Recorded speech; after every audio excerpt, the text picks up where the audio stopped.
flushed a covey of quail under a high clay bank with overhanging brush, and I killed two as they went out of sight over the top of the bank.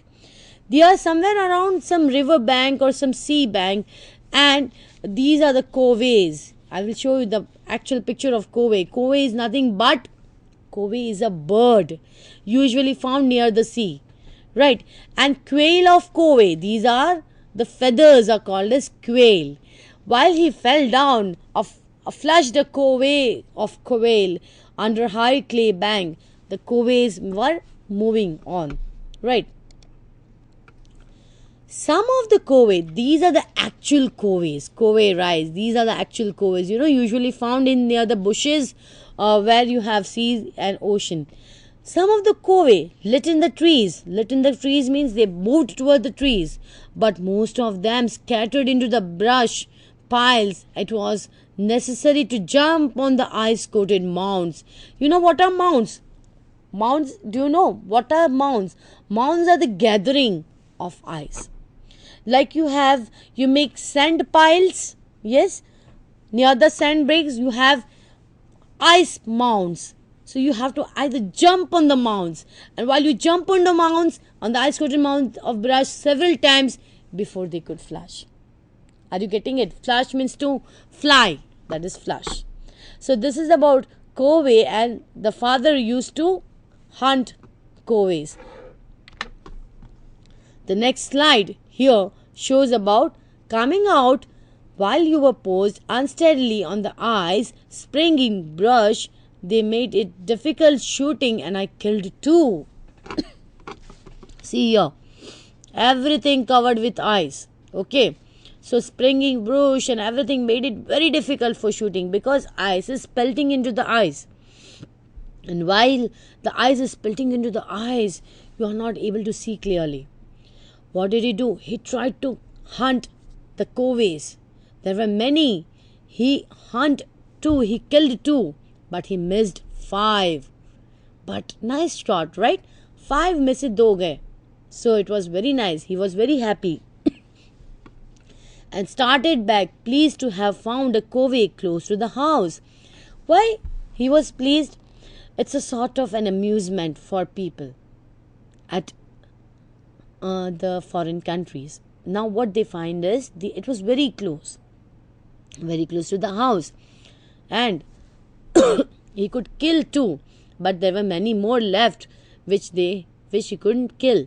So he was happy that from next day you are having some more coveys. At the house, they said the boy had refused to let anyone come into the room. Why? Nobody should enter the room.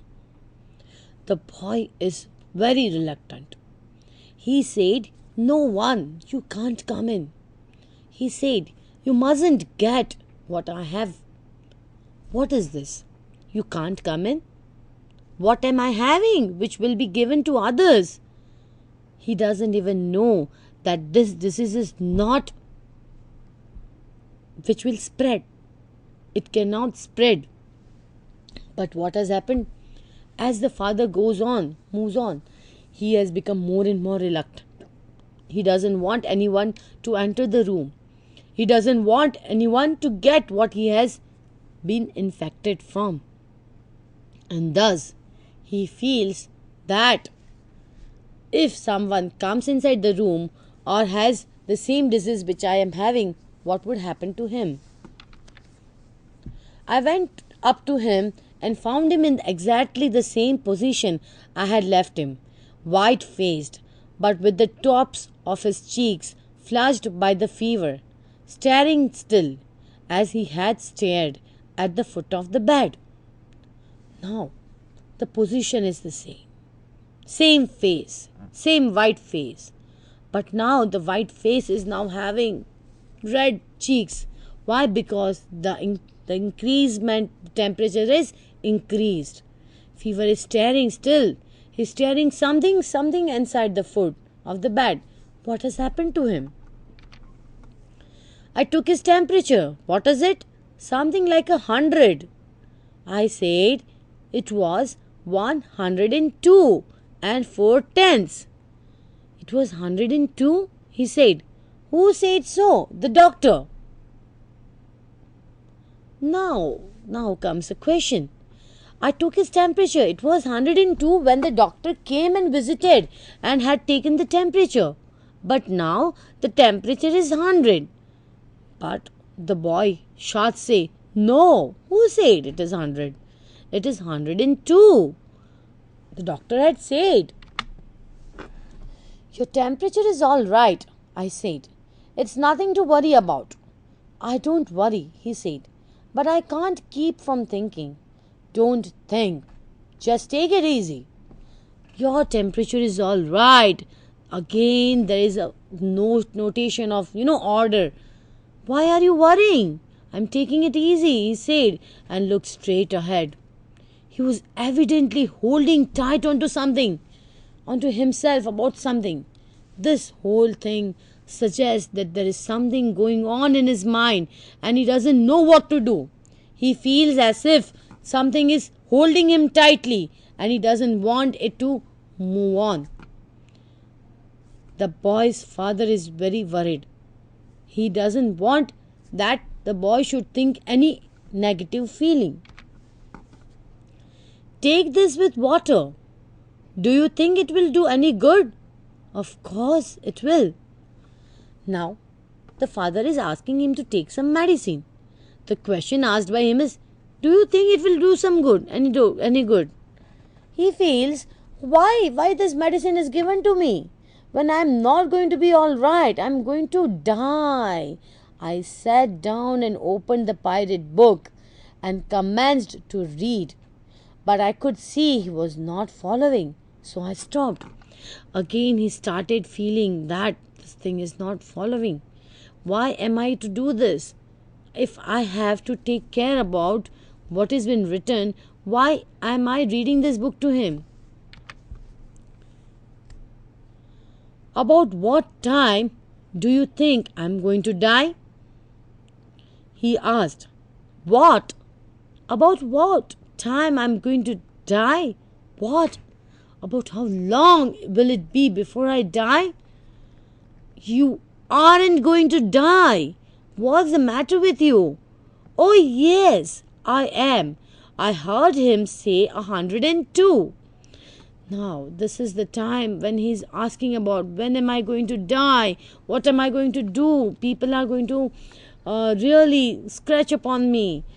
This was the reason that he was detached from all others. He felt that how is he going to survive? He was not willing to live. Why? Because he felt that he is going to die. This is the actual reason. I had shown you the first slide. The first slide wherein I showed you the skeleton with a clock.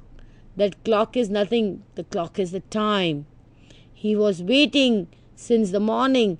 Tick tock, tick tock. About what? About his own death. Just because he was having a simple misconception. And the simple misconception, which will be seen in the next slides, is so people don't die with a fever of 102. That's a silly way to talk. I know they do. At school in France, the boys told me, you can't live with 44 degrees. I have got 102. He had been waiting to die all day, ever since 9 o'clock in the morning. Now comes the reason. Father comes to know that why is this person not getting well? Why is this person becoming so restless? Why is he not responding to the medicine? Why is he not allowing people of house to enter into his room? Because he felt that he is going to die. Now is the reason which has been revealed.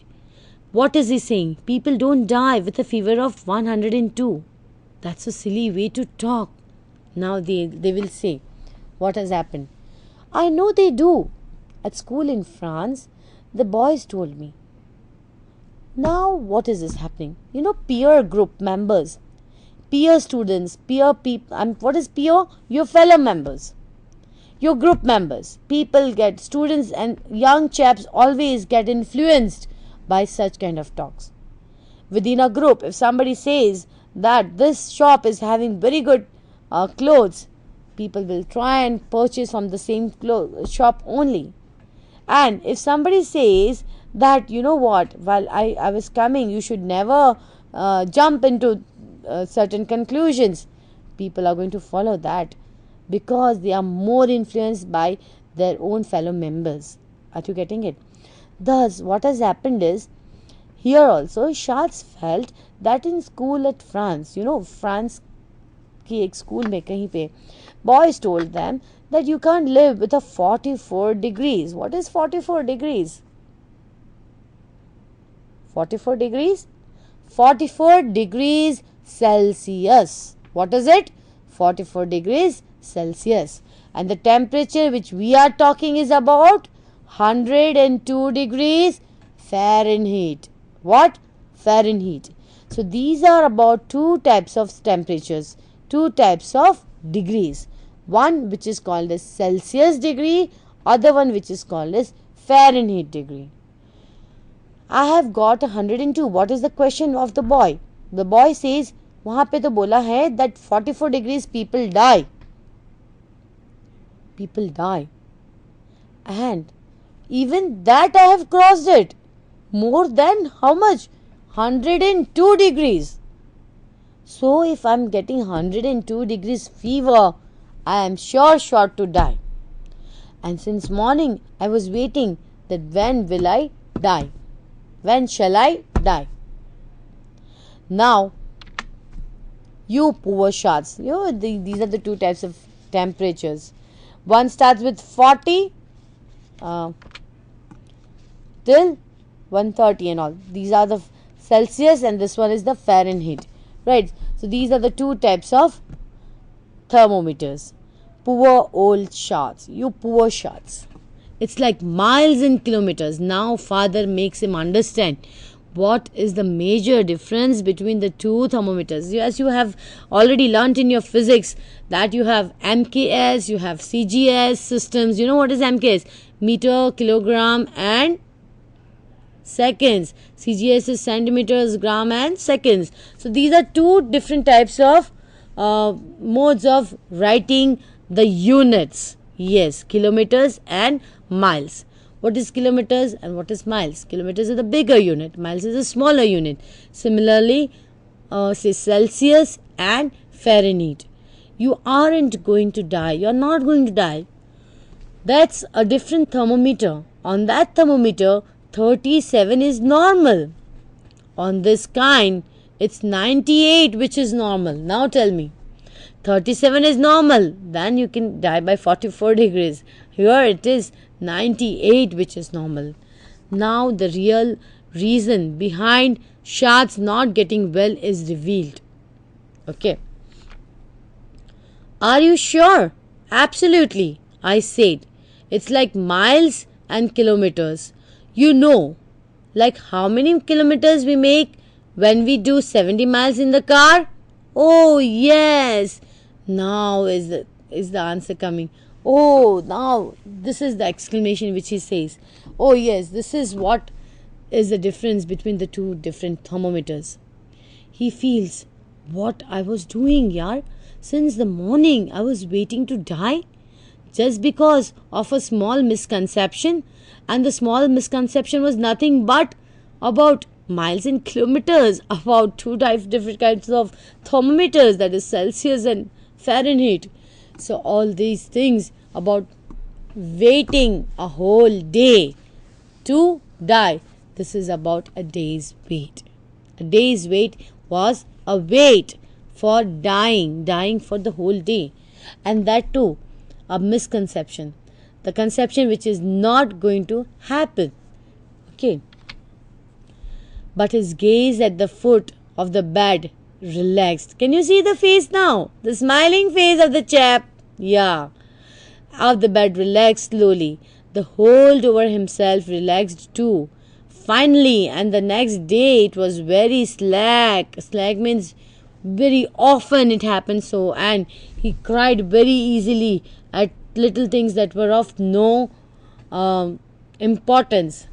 This happens. Sometimes when you bind yourself completely with one such thought, it will never move out of your mind. The moment you relax from yourself, the moment you feel that no, things can be done, I can do it, you start feeling positive. So, such positive notes are very, very important for you to imply in your life. Students, please take into consideration, you have got many more things to achieve in life, and see to it that you make yourself determined to be very sure about what is going on. With this, we finish off the story, A Day's Wait. If you want, we can have a summary. A Day's Wait, written by Ernest Hemingway, is a short story wherein the poor little Schatz is always thinking about dying, and he is waiting the whole day to die. He just has a simple misconception about the two thermometers, and both the thermometers are showing different degrees. One is showing a Celsius degree, other one is showing a Fahrenheit degree. The father always tries to make his son understand that he is not going to die. Doctor has prescribed him 3 different types of capsules. All these capsules, one is for the lowering down of fever, other one as a purgative, and the last one is to remove the acid condition. But the whole day, son is always remembering only about one thing, that he is not going to survive any further. He is going to die. Students, I want to give you a certain instructions wherein how you should write down an answer. There are many ways and methods of writing an answers, but one simple mode which a diploma student can hold on is about whenever you start writing